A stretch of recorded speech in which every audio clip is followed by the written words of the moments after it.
This episode of the Foil Project has been sponsored by VAIKOBI. Alright guys, welcome back. We're in a different setting today. We couldn't access the studio, but we're reading out the stories to do the giveaway. So what's going to happen is we're going to go through these stories, react to them a bit, and then I'll drop a link below wherever you listen to your podcast, and you can vote on what your favorite story was. And the favorite story, or the story that gets the most votes, is going to win the VAIKOBI V3 vest. So that's what we're doing. And we've got Max and Noah here to react. We're back. Hell yeah. Excited. Let's get into some videos. Yeah, and so they haven't heard or seen any of these stories yet. A single one. Let's start. So this first one comes in from Mitch Hammer. Perfect. Mitch Hammer. Hey guys, love the podcast. I've got a story about learning to downwind here in Canada. Canada. So I learned last fall, and I basically learned over the winter. We had like a really low ice winter here on Lake Superior. And the run that I would do was like super shallow and really bad, so I'd have to wait until it was like 20 plus to even get like big enough bumps. And when it was 20 plus, it would always be like a blizzard and really just terrible weather. And at this time it was probably about 0 degrees air temperature. Bloody hell, big change from Perth. So I do this run in front of a bunch of houses, and someone called the cops or called 911. And so they dispatched like a whole Coast Guard unit. They dispatched a fan boat to come find me. At my exit point, like I could hear the fan boat coming. And then I got met with a whole crew of firefighters and EMT and police cars and stuff. And I think it's pretty uncommon that they have to do rescues here, so they sent the whole squad. That's crazy. But yeah, that was an interesting experience. I'm grateful for the quick response time from those guys. But makes perfect sense. You just look like some moron trying to stand up paddleboard and falling off a million In a times blizzard. in the middle of winter. And then a subsequent time, I guess I just got onto like a list, so they had my address, so a cop would just show up to my house and make sure I was okay. But yeah, that's what it takes to downwind here in Canada. Yeah. So be grateful for your good conditions down there. Alrighty, see you later. Damn. Super hardcore. Well, first off, thanks for sending the video, Mitch. But Yeah. it's a Thank big you. change from Perth. Perth is middle of summer, is where it's usually 30 degrees to 40 degrees is when it's blowing the most. So that's when you downwind Yeah, here. true. Compared to blizzards in Canada. Yeah, it's super cool to hear about people like having different experiences because, like, I don't know, I feel like I get caught up in the fact that everyone just has Perfect conditions. perfect Yeah. wind, perfect sea breeze all the time, you know? But Yeah. that's awesome. Yeah, it's pretty sick. Cold foiling like in ice. That's crazy, hey. Yeah, that's What is he? Over 20 knots or are we miles an hour? Winds for him to even get up. Yeah, that's wild. Yeah, that's cool. Okay, anyway, that's story number 1, Mitch Hammer. What should we call it? Should we call it Hammer time. Hammer time? Okay, let's move on to the next one. It's actually going to be pretty similar. Another cold story. So let's hear it. Hey guys, yeah, now I think it works. We had a little bit of a problem sending the audio, but I think I have a minute. Yeah, I'm here, you guys, from Denmark, which is super cold. Yeah, I was Oh laughing the my other day God. when, what was it in your last episode, Zane was talking about booties and stuff. Fuck, we use booties here every day almost, and in the winter, there's frost on top of the boards. If your foot goes out of the foot strap, like you are off. You need to have your foot in your foot straps. It's crazy. Like with temperatures of sometimes minus 10, and yeah, it's quite hardcore. But anyway, my fun story is I've done prawn surfing maybe for 3-4 years, and I come from a family that we always surf, me and my brother, since we were little. I come from the north of Spain in the Basque Country, so we grew up surfing Mundaka and all these super nice waves. And since I moved to Denmark and the waves are shit out here, we started a little bit of foiling and prawn surf, and yeah, that gets me by. But I was at home visiting my family and I tried to take my brother for a little ride and show him how it is to prawn surf. He's never done any foiling, any winging, anything, just regular surf. And then I told him the most important thing is just have a helmet. So promise me you'll bring your helmet. And then, that's the only thing he forgot. As a good old brother, I told him, all right then, so I'll just go safe in this session and you get to use my helmet. And I know you guys, you never use helmets in Australia, see everybody like. But anyway, first wave I tried to show him how it's done. I fall and the fall just Oh no. gets to me and it cuts 9 stitches on my head behind, and right after that he's like, you know what, just stick with the foil. I'm just gonna surf. So he never really took it after that first traumatic experience. I'm sure. Anyway, keep up the good job, guys. It's quite fun to hear you on the way to work, and all this is fun, downwinding and winging from all around the world. Yeah, regards from Cole, Denmark. Cool. Well, thank you. Yeah, that's awesome. Who sent that in? This guy, I'm going to butcher his name. His name's Nagai, I think. Nagai. Sorry, Nagai, if we got that so wrong. But cool story from Denmark. 9 stitches in the back of the head. Yeah. Jesus. That would put me off foiling too for a little bit. I don't blame him. Well, I remember when we first started foiling and we were doing... he sent in a photo as well. Is that him? Are they staples or stitches? Oh, no. Surprised he didn't have to shave his head. Yeah, there's the helmet. It's weird. There's definitely people that wear helmets in Perth, but I've never. Have you guys ever worn helmets? Nah, but I would for winging now. Like if you're doing jumping and stuff, I feel like you need it. Yeah. Yeah, there's just too many moving parts in winging, isn't it? That's right. Well, I remember when we first started. He's also sent a couple photos of the ice, so look at that. That's pretty gnarly. That is hectic. Yeah, I actually was in Stuff Denmark like a couple months ago in Copenhagen. Yeah. Pretty nice city, but yeah, it's cold. And I was there during the summer, so yeah. Anyway, what we're gonna call that one? So that's story number 2. Stitched up. Okay, so so we got Hammertime, number 1, Stitched Up, and here's the third one that we're gonna enter in. It comes from Ollie in the UK. Jesus, everyone around the world. go, Listening to Ollie. the pod. How It's good. sick. How cool. Hi guys, so this is Ollie Foil from the UK.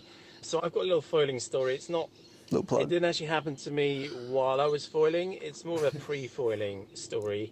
It was a shocker. no. It happened at this time last year. We had our first foiling comp down in Dama Bay. It was a prone and wing event. Shout out to Chris who organised that, and it's happening again this year. But yeah, basically it was early start, 7 o'clock. Race comp meet at 7 in the dark, and then after that everyone is doing their pre-comp routine, which basically involves a little visit to the shitter. And basically the toilets down in Dama, they're these like macerator style things. You have to shut the lid to flush it. A bit of a loud thing that goes on when you do. And anyway, I went there with my mate Smiler. He was in one cubicle, and I was just telling him a story about the friend of mine who'd been there and seen this silhouette of this poor soul there was just a silhouette of a human being with shit all over the wall. And it obviously exploded all over him. So I was telling Smiler about this, and then anyway, I was having a nice chat about the comp, and then I hear Smiler hit the flush, and it was at that point that my worst nightmares came true. And all of a sudden I was having the worst enema known to mankind, and just completely covered, clothes covered, and not the best prep for any kind of comp. Yeah, didn't really do very well in the comp, but I did win a prize, which was a cock and balls made out of driftwood. Unreal. Got on the podium there. That was all good banter, and everyone was like, "Do you want to go for a pint afterwards?" I was like, "I'd love to, but I haven't got any clothes." Any clothes? Covered. Yeah. I had to borrow some clothes and still managed to get a pint at the end. But it's coming around again in a few weeks' time, the Kerno Foil Classic, and I shall be doing my pre-comp routine at home this time, I think. I can't take any chances. That's my foiling story for you guys. Slightly linked to foiling. Cheers. Slightly linked.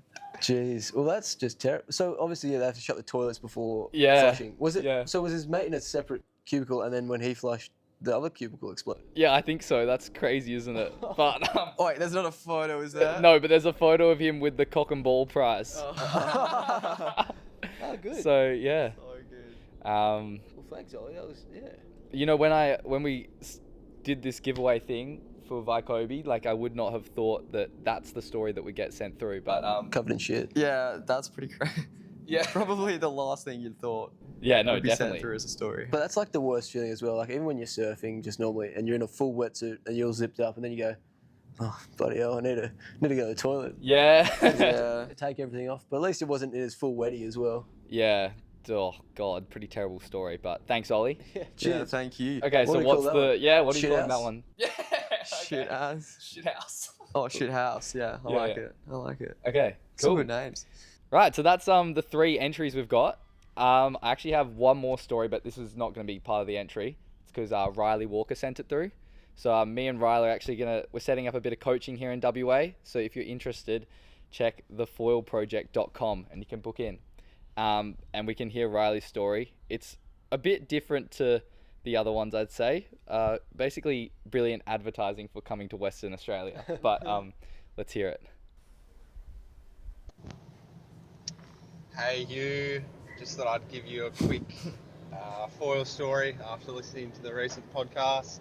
I just completed a awesome send with my mate Jonah up on the Ningaloo. We decided on our last day we saw the forecast and we did a drop and did Turquoise Bay to the lighthouse on the Ningaloo side in Exmouth. Ended up being 50 Ks.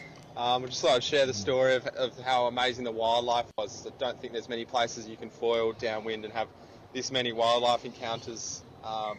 So we started off, outside Turquoise Bay. It was bombing, like Hawaiian-like conditions. Like there was big groundswell this day. Plenty of turtle dodging. Would have seen over about 20 turtles. A few close calls, but managed to come away unscathed with hitting the turtle. Long toms, so many long toms, like schools of like hundreds, just all jumping out of the water, like ridiculous. Like you really wouldn't want to cop one of them in the leg because they'd just spear straight through you.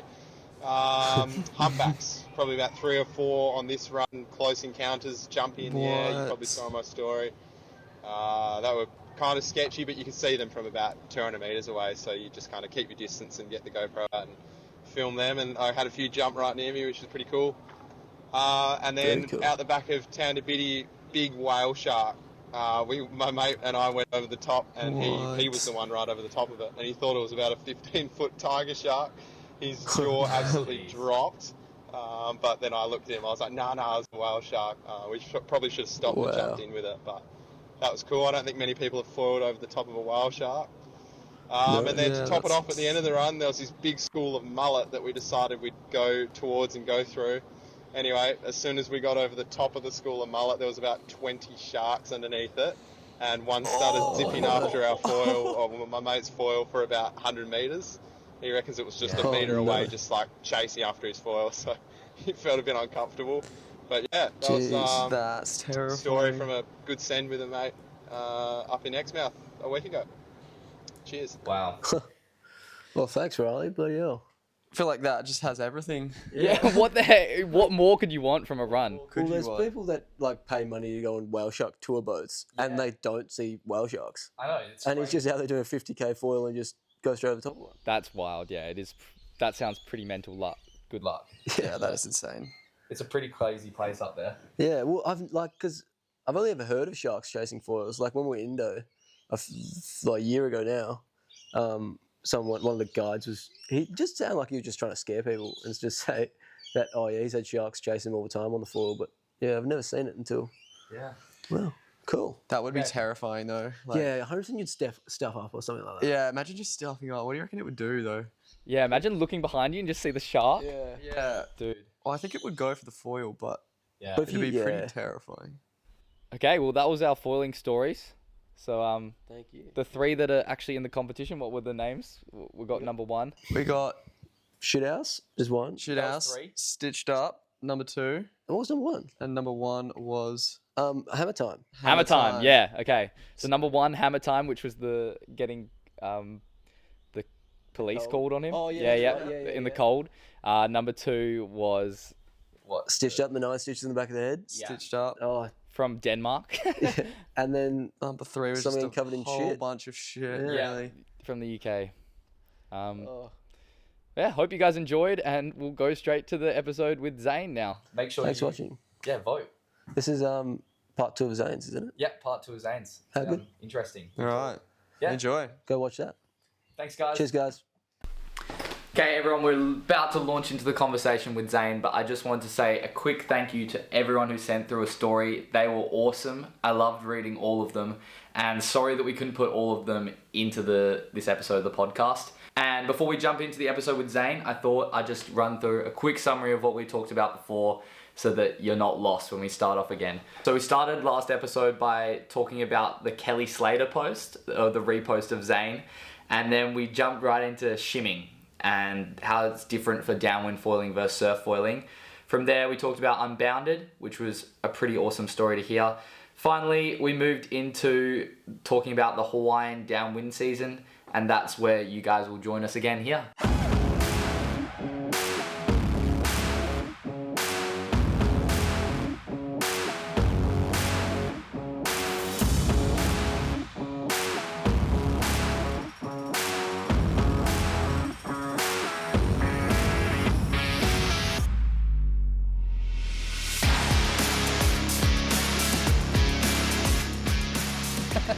One thing you mentioned, which I'd like to hone in on, is talking to Kane. So Kane DeWild. Yeah. I've just chatting before the podcast. You seem like a guy who's pretty interested in science and a whole range of different things. But Kane sounds like he's kind of on another level. Yeah. Did you glean any bits of knowledge from him while you were chatting to him? Definitely, yeah. Before the M2O, literally we're on the beach and I was chatting to him. We were just chatting about fuses and lengths. Yeah. And what I've been feeling with riding a more higher spec foils and a shorter fuse. I asked him about it, and it's really cool to get validation, or it checks out what people who have a lot more knowledge in the industry. Yeah. So I was just asking him why, how come a short fuse doesn't affect a high aspect foil? Mm-hmm. And it was just something. It was something to do with the ratio of the front wing, and how much glide it has, and then it doesn't affect the fuse as much. Yeah. Okay. So I can, with the 110, I can ride a fuse probably 10 centimeters shorter than I'd feel like I'm comfortable riding. Okay. So I was riding a 110 with a 20 carve. Right. And Yeah. it's a super short fuse. It's tiny, but with that high aspect foil, when you're at the start, when I first started riding it, the pumping cadence is so different. It's very up and down. Yeah. But when you get up to a higher speed, you just lightly tap it, so it's actually more efficient. Right. So you're not doing as Interesting. deep pumps. So with long distances, if you're keeping up at that speed, it's a lot you don't use as much energy, and it has a higher top speed, and it stays at a higher speed for longer. So it was actually pretty groundbreaking. To realize that's yeah. And then all the lift riders, they were doing the same, which really was short fuses. really short fuses. Yeah. Right. And would you use the same thing with say using the Havoc range, which is more of a surf I style use wing? a longer fuse in the surf, just for more stability. Personally, I don't like any pitch sensitivity. When I'm mid-turn, I don't like it dropping out. That just doesn't feel good. So I want that feedback of it, keep the foil keeps pushing up against my front foot. Yeah. Just so we're going back to the shimming, it's just you can do a tighter arc. But with downwind, you kind of just going straight, so it doesn't really matter. You kind of want to shim and tune your setup, so it's just it's a neutral stance. So you're not, one leg doesn't get tied out before the other. But it's funny you saying that. It almost is completely back to front to what I would expect. Yeah. Or what I thought anyway. Yeah. In that I would think a shorter fuse would allow you to do a tighter turn, and that might be something you like surf foiling, but apparently not. Yeah, well, so shorter fuse makes a tighter turn, but you don't get that pressure. Yeah. So it probably feels really good. Well, it does. The tighter arc does feel really good, but you get less drive out of a shorter fuse. So you feel like if you're going for those high speed turns, which is kind of your style, probably. Yeah, the shorter fuse doesn't work because I want the foil to keep pushing up against with a surf foiling, I like what I'm putting into it, I'm getting back in response with the lift. Yeah. That's why, like, I know my style with surf foiling. It's like I like going as fast as I can. Really, like it's just I like the speed and turning at a high speed. Yeah, cool. And that's what the longer fuse allows for me. On that, I know you've been doing a bit of coaching. You actually came over to Perth and did some coaching.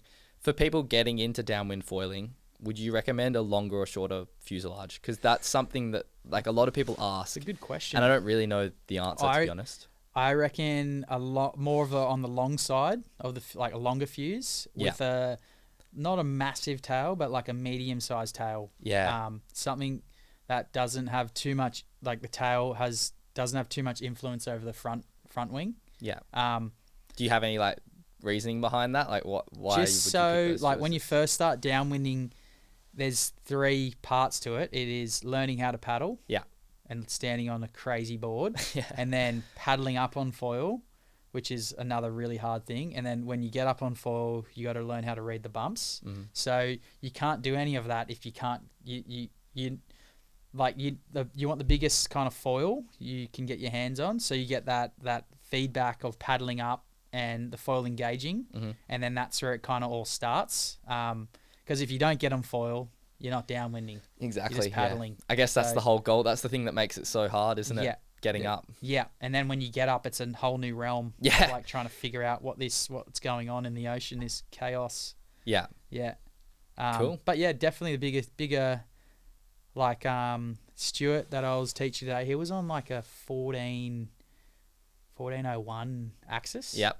I Pretty think it's big their foil. biggest foil they own. Yeah, huge. It's like it's almost the size of him. Well, 1401, I think Axis does it by their like width. So that means The it's length. Yeah. the length. So it's 1400 mil. yeah. So Which means it's 1.4 meters tall. Like so big. that's the height of like a Yeah. yeah, it's Yeah. height of like a kid. For sure. Yeah. And like seeing like him paddling, he'd just get that feedback of the foil lifting. Yeah. Which is when I learnt the first time I went out, I didn't get any of that. Like it took me probably 3 sessions, and then I realized I had to put a bigger foil on. To like, yeah, you're not downwinding.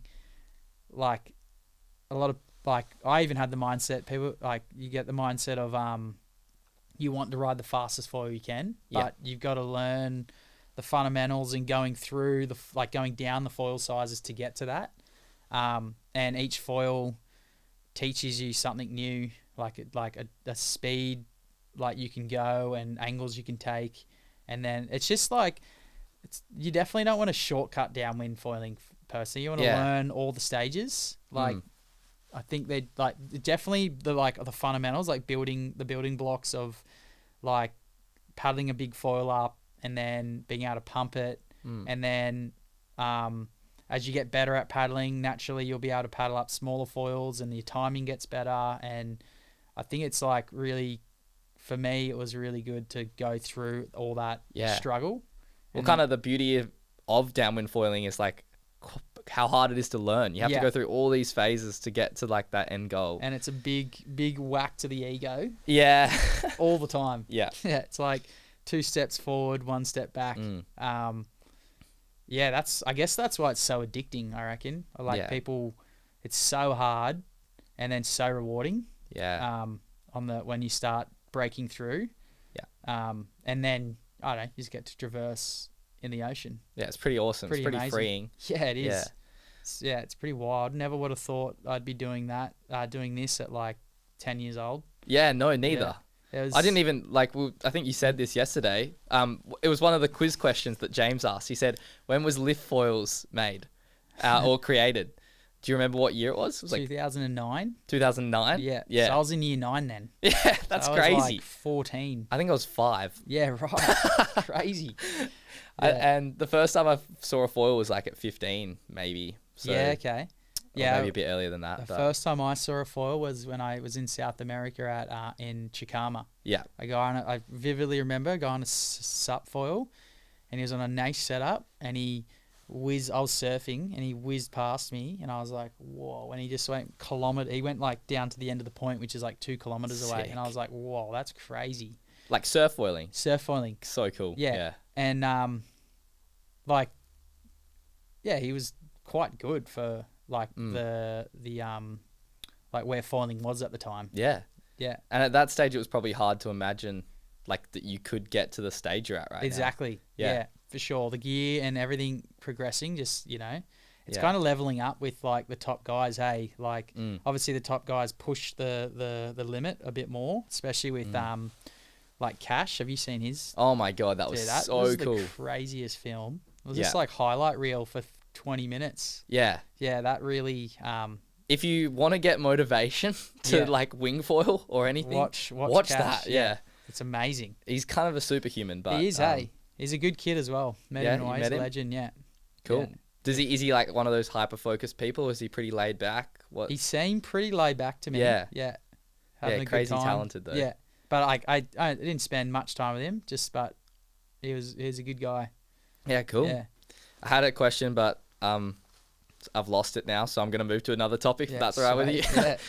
I just wanted to chat about Foil Fest. Oh, yeah. So I think, am I right in saying that it was an event that both you and then I've got Lisa Ransom? Yeah, put Lisa on? Ranson, yeah. Yep. So it was the second year this year. It was, so the first time we did it was pretty we only had like 30 guys. We just wanted to test the waters and see how it went. And then this year we did it, and we didn't have insurance, so that was kind of the roadblock for us, but we still ran it out of the way of like the public just for safety and all that. And yeah, we hold it down at like Crescent Head, which is halfway between Sydney and the Gold Coast. Yeah. And it's in a national park where there's a point break called Point Plummer, and it's really good for foiling. Yeah, cool. And yeah, so this year we had about 100 people come. That's awesome. And it's like it's 3 days, and you're just camping out at a campground. Sick. Pretty much we book out the whole campground. Perfect. It's just only foilers.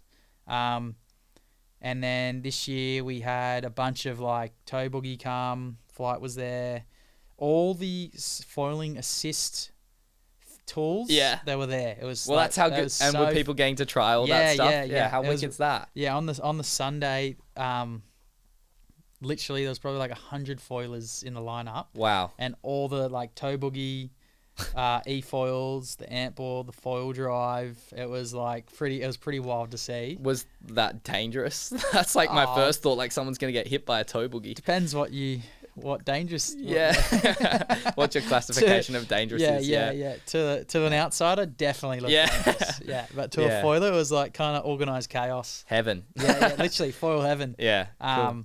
But the day before we held the comp, we just did like a kind of just still figuring out the criteria. We did like a singles event and then a teams event. With the singles, we ended up shifting, like we did 2 rounds. No, what did we do? We did the teams event, and then there was 2 pools, and then the top riders from the 2 teams, the 12 teams, which ended up being obviously the 12 best foilers.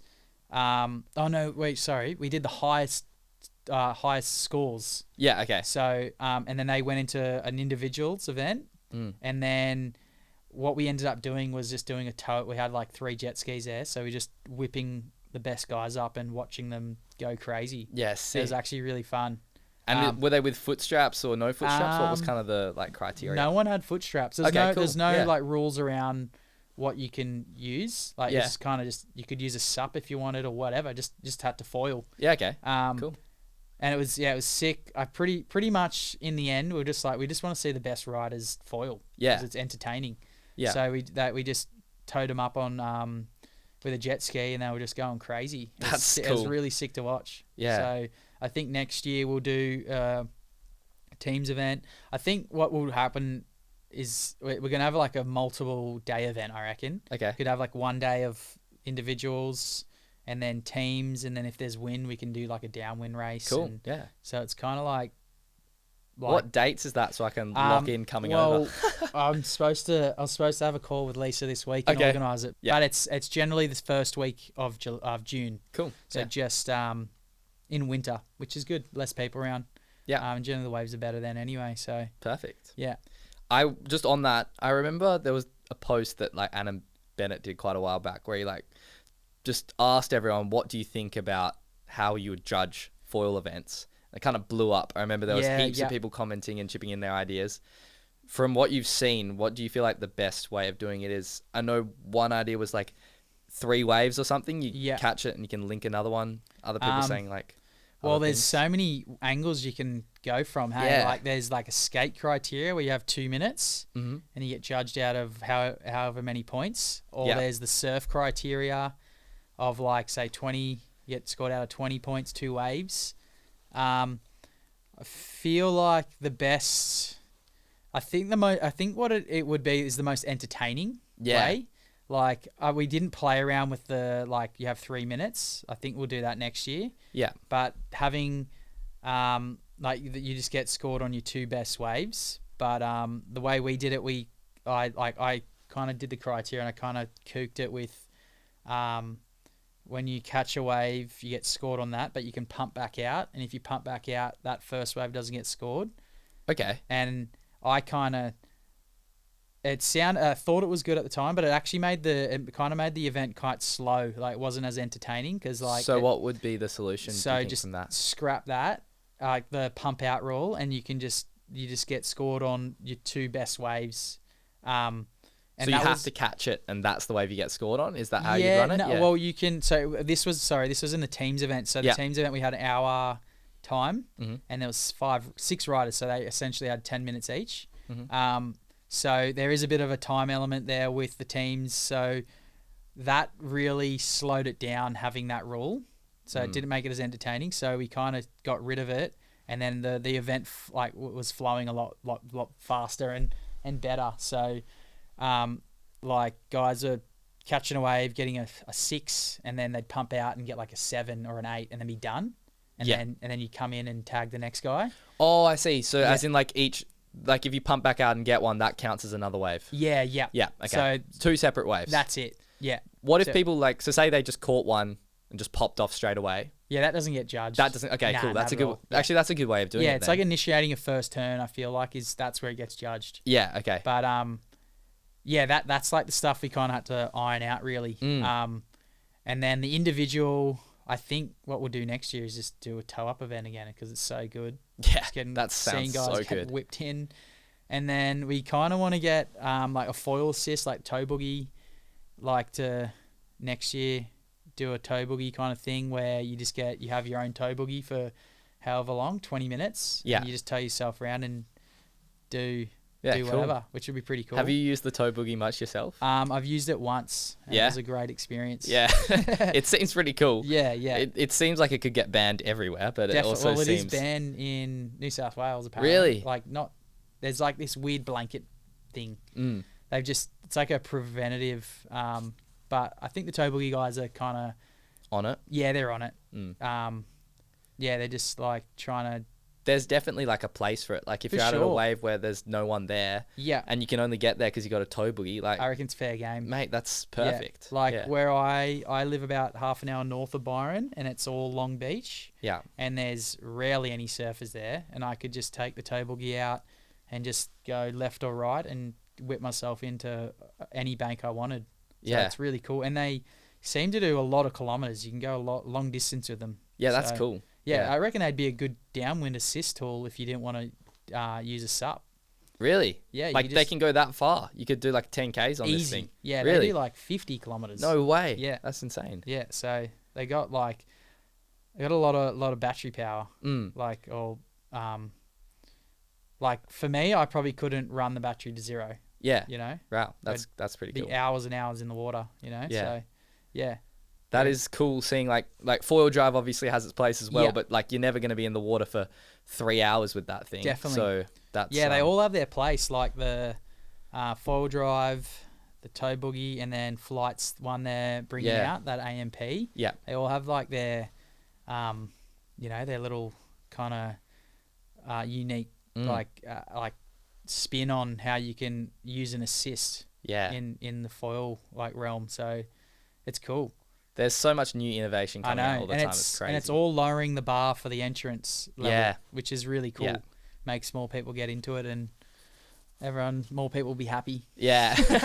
It's good. No, it's really good. I feel like every single time I think like it's kind of stabilized out, and you like know what's going on, and we're kind of reaching some climax. Like Yeah, another thing comes, and fully. all of a sudden it's all different again. Yeah, you think like it's plateauing, and then it just takes off again. And you're like, especially with whoa. like the downwinding. Like, Yeah. I thought like the foils we were riding last year were like, oh, surely they get much faster, and then people are riding tiny foils, super Yeah. high aspect in there. So that will be what we'll probably be riding next year, just Yeah. to keep up. I mean, it's all changing every time. Hey, Who knows? Next year, people might be riding 300 square centimeter foils. Like, it's hard to imagine, isn't Yeah. it? But like, if you told us 3 years ago that someone was going to downwind foil a 500 square centimeter foil, you'd be like, get real. yeah, That's a stupid. toe foil. Yeah, exactly. It's Yeah. literally a toe foil. So, yeah, I guess you can't really dismiss anything. Anything's Anything's possible. Yeah, Exactly. So, With that, I actually want to ask about Amos. And you've been designing the bullet for them, or helping design the Yeah. bullet. What are kind of things you've learnt while doing that? Like, what's some pieces in a foil board that are like really good that you like, or things that you don't like? probably the biggest thing I've learned is design a board not completely for yourself. Okay. You know? Yeah. So, like, make it like, for what I want in a board is quite, like, high performance and, like, it's not as user-friendly. Because I want to be able to make it get on the foil as easy as I can, but that comes with the compromise of it's not as stable. And so like what I've learnt, we're about to do a V2, and the thing that I've kind of wanted to focus on is make it a bit more user friendly, so people that are entering the market or like getting into foiling want to like it's just an easier board to use for them. Yeah. So it's like a broader kind of board for people to get into. And then a big thing I learned is having a thinner board.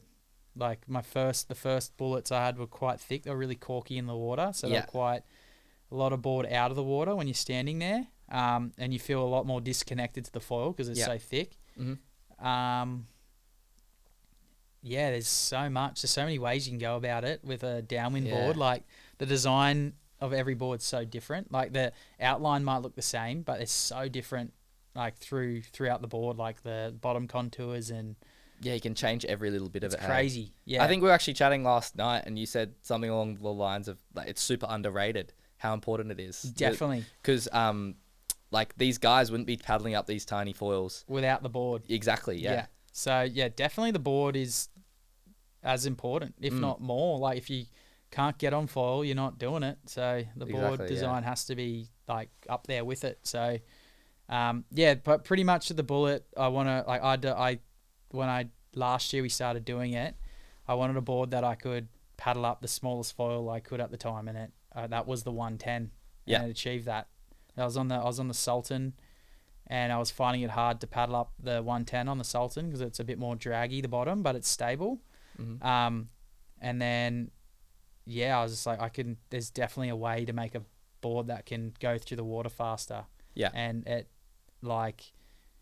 it made it for 30% easier. Wow, which that's is quite a huge lot change. in foiling. Yeah. So I was struggling to paddle up a 110, and like with the Sultan, and I could paddle up the HA 120 quite like confidently. And then when I got on the bullet with the 110, it felt like I was paddling up the 120. Yeah, so it changed it heaps. Like especially for racing, in a racing environment, you want to be, the start's quite important because you want to be on foil instantly. Yeah. And the start of a race, most times there's not a bump. There's not a perfect bump. You're kind of just grinding your way up, and then eventually you'll be on a bump. But it's not like you wait for the perfect bump and it just happens. Yeah. So definitely with like those longer, skinnier boards, they're definitely harder to balance on. Yeah. But it's easy to paddle up on foil.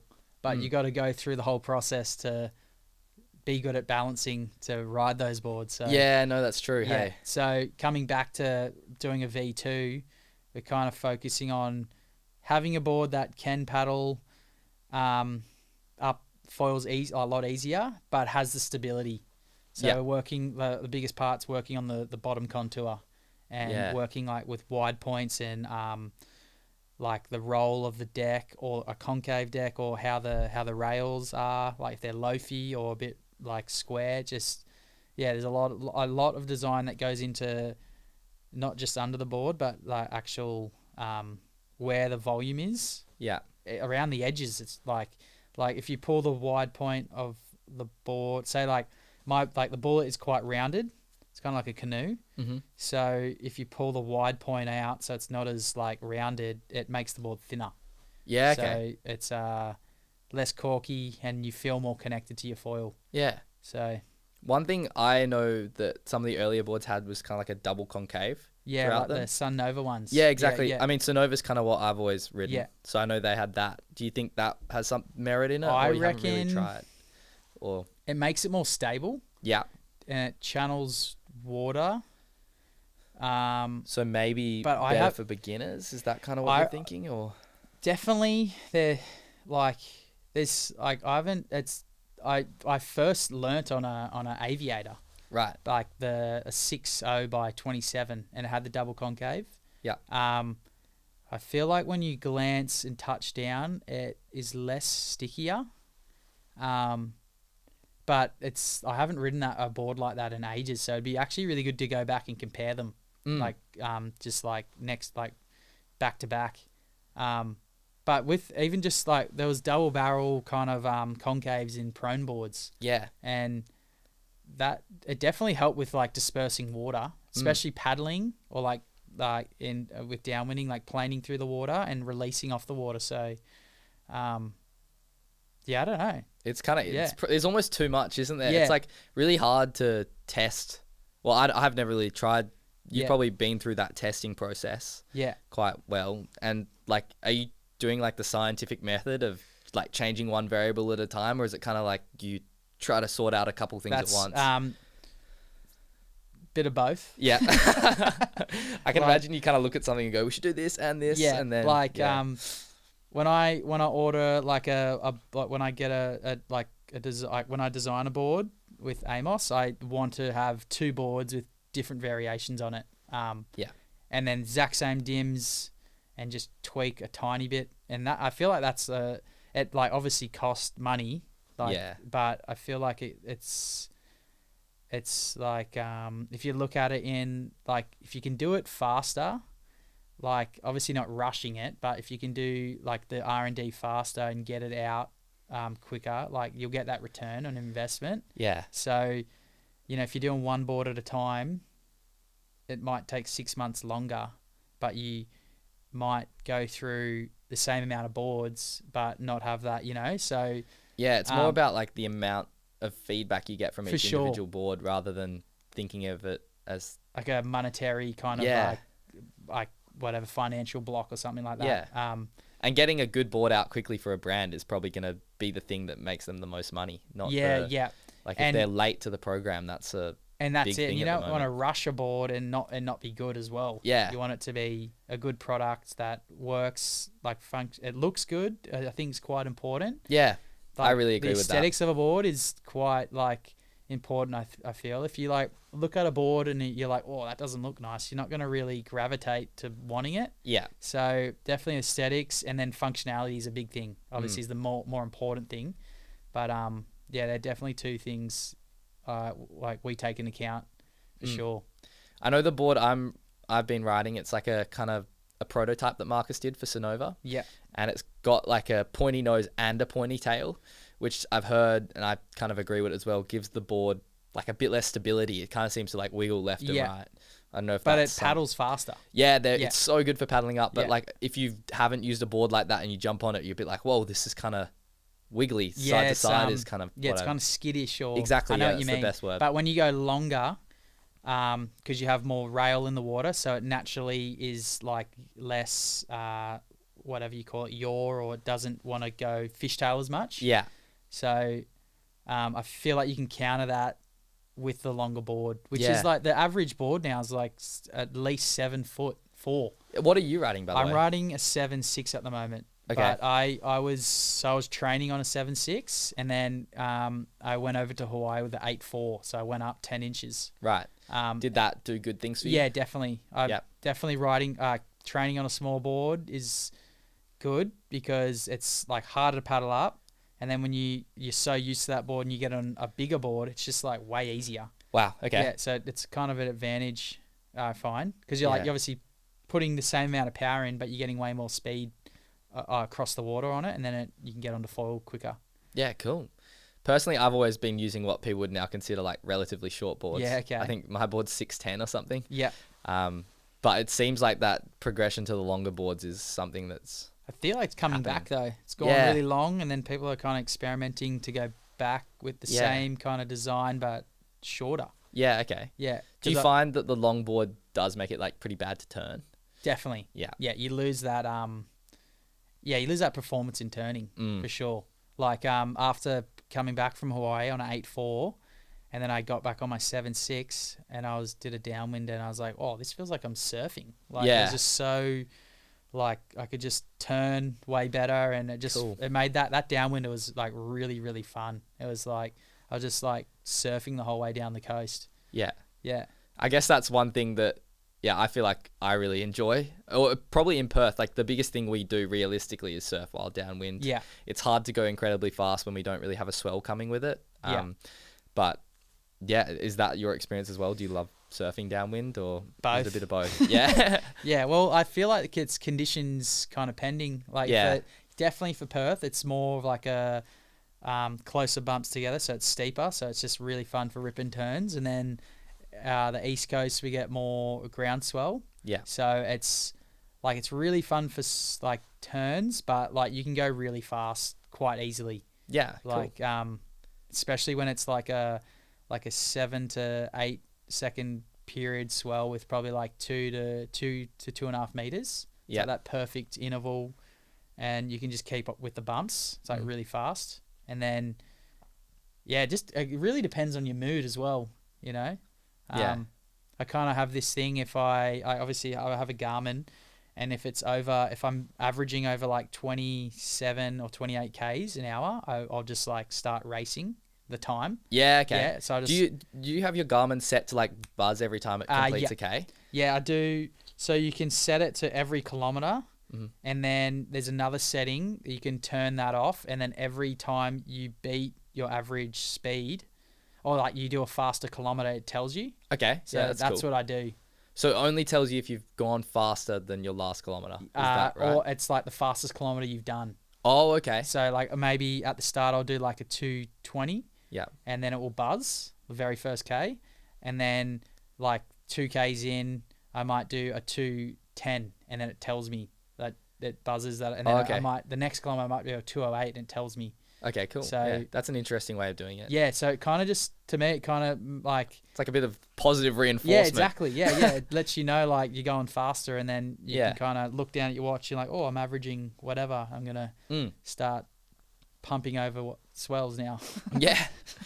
Actually, I've just remembered something. I was chatting with my mate Riley Walker this morning, and he was wanting me to ask you, how have you been like picking up those pretty fast speeds?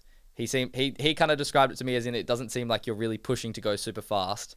Yeah. But you are hitting these really fast speeds around the 2-minute mark. Is that something you're consciously doing? Well, that's so.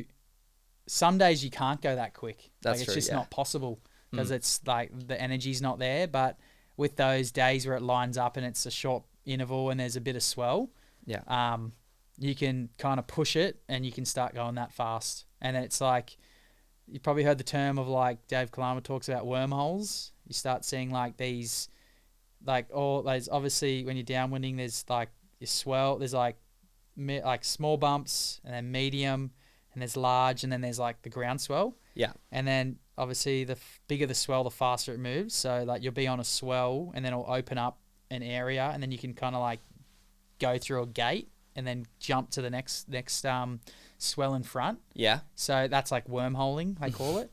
It's a cool name for it. I like that. Yeah, it's pretty sick, hey? Yeah, with a physics background. It's Yeah, an fully. interesting one. Oh, it's full Yeah. space. Yeah. Yeah. You're an explorer. Yeah, exactly. We're Yeah. all voyagers. Yeah. Yeah. So like, yeah, when you kind of can identify that, like every downwind, every time you downwind, there's like gates, but there's more so when it's bigger, and it's all lined up. It's more obvious. Like you can be on a bump, and then you'll just kind of trim across it, and then you'll see it start to like kink and change angle. Like a smaller wind bump will like change the angle of that swell, and then it'll open up, and you can go through. Okay. So that's when you can start moving quick. Yeah. Okay. But So you're more focusing on like pushing yourself hard pumping wise, or is it really about looking and both. trying to find the right Yeah, path? because you want to be staying up at a certain speed to be able to initiate and like act on that and go for it. But when you know when you're kind of pumping and you're not really at a good speed, you can't like get the momentum to move faster than a swell. Yeah. So you're working harder, but you're not like overworking. Yeah. So you like your pump cadence is a bit faster, and you might be putting a bit more more pressure into your pumps. Yeah. And then it's like, and it's also like identifying when to like go over and like identify when to like move through that area, or like just act on like when the gate opens. It's like, because it's like it might only open for like 2 seconds, and then And it you blocks gotta you be out. there, yeah. And then it might block you out, and then you're behind it, and you're up the back of one, and then you have to like turn off and try again. That's really the thing that slows you down, hey, being stuck on the back of something. Yeah. Because that's the worst spot to be. You're Definitely. working hard and you're going slow. Yeah. So when you can like start moving fast in the swells, that's when you start going really fast. Yeah. Like sub 2 minutes. I saw Andrew the other day. He did like a 1 minute 37K. Is this Andrew Gibbons? Yeah. 1 I think it was 1 minute 37. 37, which is What's like, that an average speed of? Is that like 30? I reckon like 35 plus. That is Have to be. ridiculous. I think 1 minute 50 is like 30Ks. Wow. Probably about around that. Yeah. Holy moly. Pretty wild to be on that quick for that long. Yeah. Yeah. Because that's like that's probably like the top speed I've hit, to be perfectly honest. Like around that, like up towards high 30s. And then is to like do that for a minute, it's pretty that's wild. ridiculous. Yeah. Yeah, the conditions definitely have to line up for it, for sure. And experience as well. So just on what you were saying about like picking your path, do you reckon for you, is it mostly unconscious now, or is it conscious decisions that you're making when you're going down those?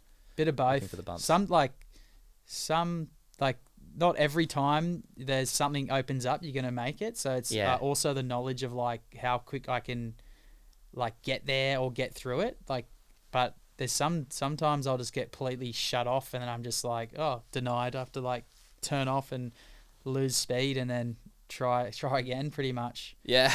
But like the best guys can just like James, Andrew, Kane, and all that. They're just so onto it. Yeah. Like, you probably to be like that good at it, you almost need it to become like muscle memory in some way. I know that's maybe not the perfect term, but for sure. But like it seems like the best guys come from a wind background. Like Edo, he came from sailing, or windsurfing, and it must be the way he just reads the water.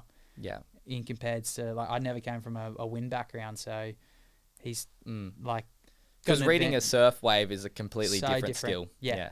It's actually really like, it's not easy, but like when you have like a groomed swell, like or surfing, it's just all in front of you. It's harder to go wrong. Is that like a good way of describing it? Yeah. There's less variables of the wave changing. Yeah. You know, but in the ocean, there's like one line can open up 100 different lines, and then so on. You know. Yeah. So.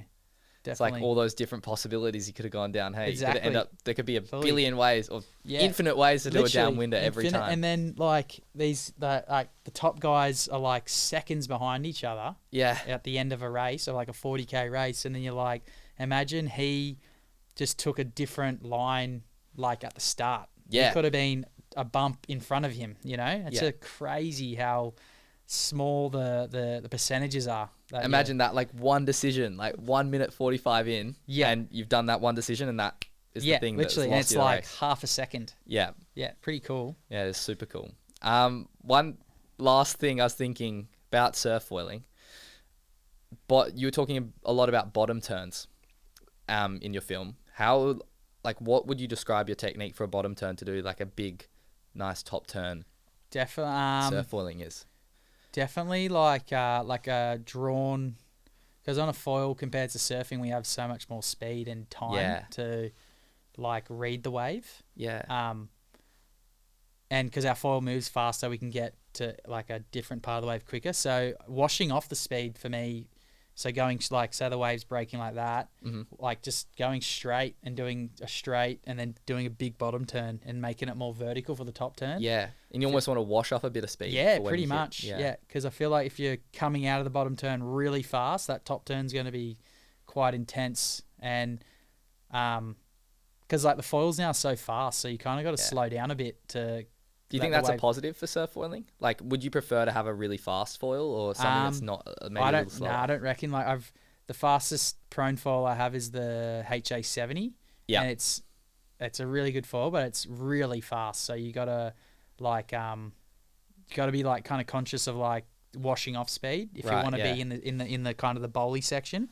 And then like the new Havoc 92 is it's a fair bit, not like a crazy amount slower, but it's noticeably slower, which is designed for surfing, and it just keeps you in the pocket more, so you don't have to wash up as much speed, but when you kind of do, you're kind of in that perfect zone. Like you go straight and then do a bottom turn, and you kind of, like for me, I'm trying to go a bit more like top to bottom, which is it's quite hard because foiling naturally it's a bit more like lateral, like across the wave, but you see Adam do it. He goes top to bottom, and it's pretty impressive. It's really good to watch. Yeah.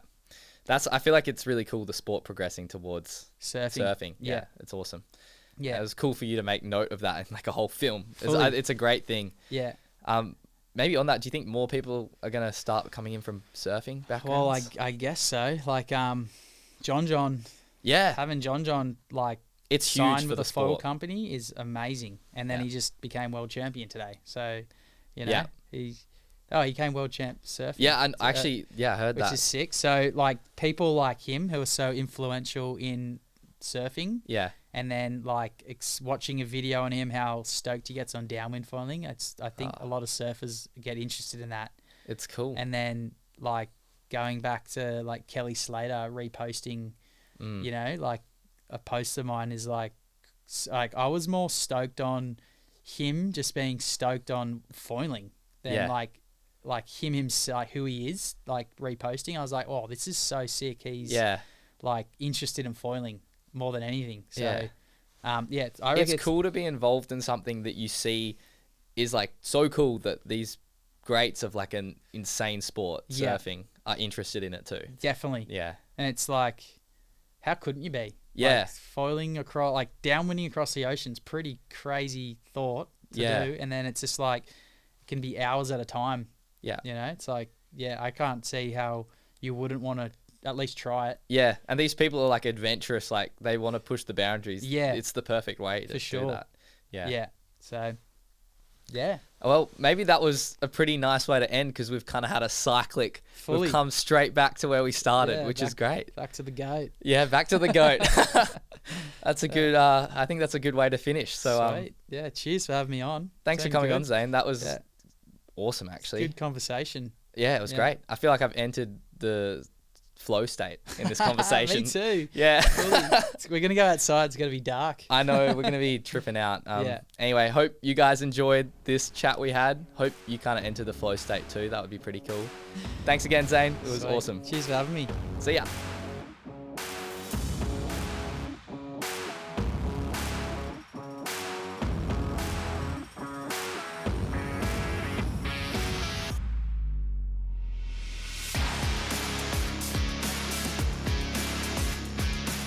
This podcast was filmed at Studio Scotch. The Foil Project would like to thank the Old Scotch Collegians for their ongoing support and for letting us use this facility.